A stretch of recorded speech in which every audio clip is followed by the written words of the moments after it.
30 years ago, Beverly and Keith Nuttleman decided to buy this orchard. They've shrunk it a bit over the years, but it's still a large operation because it's basically a side business to their main fencing business.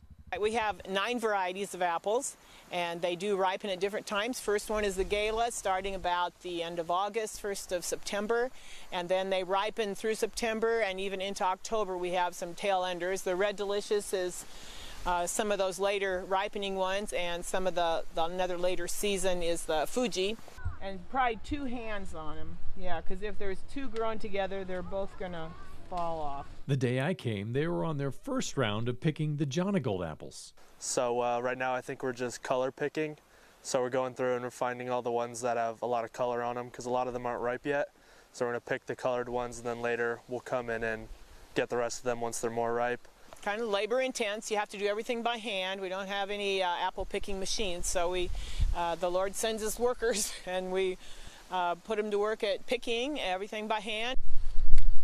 This year gave them a bumper crop of apples, which is great, but also means a lot more work. Yeah, it's pretty crazy to see how many apples we have. And when you come out here, you look at the orchard, and I mean, it seems pretty big, but once you step in here, there's a lot of trees and even more apples. So yeah, it's pretty crazy. There's a ton of apples, but a lot of people like apples, so we sell a lot too.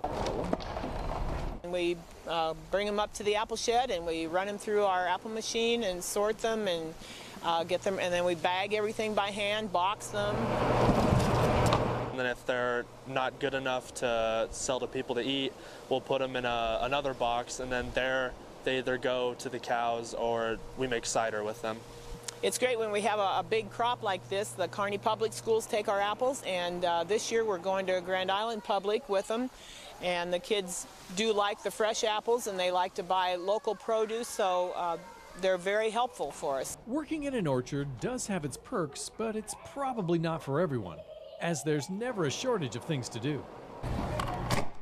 It's definitely different, and it's relaxing, and I don't know, it's just cool. It's nice to do something like this, be outside and with nature. A lot of running around to do, sometimes it's a little too much probably, but yeah, you don't get bored. Brian Gnuse, NTV News, Riverdale.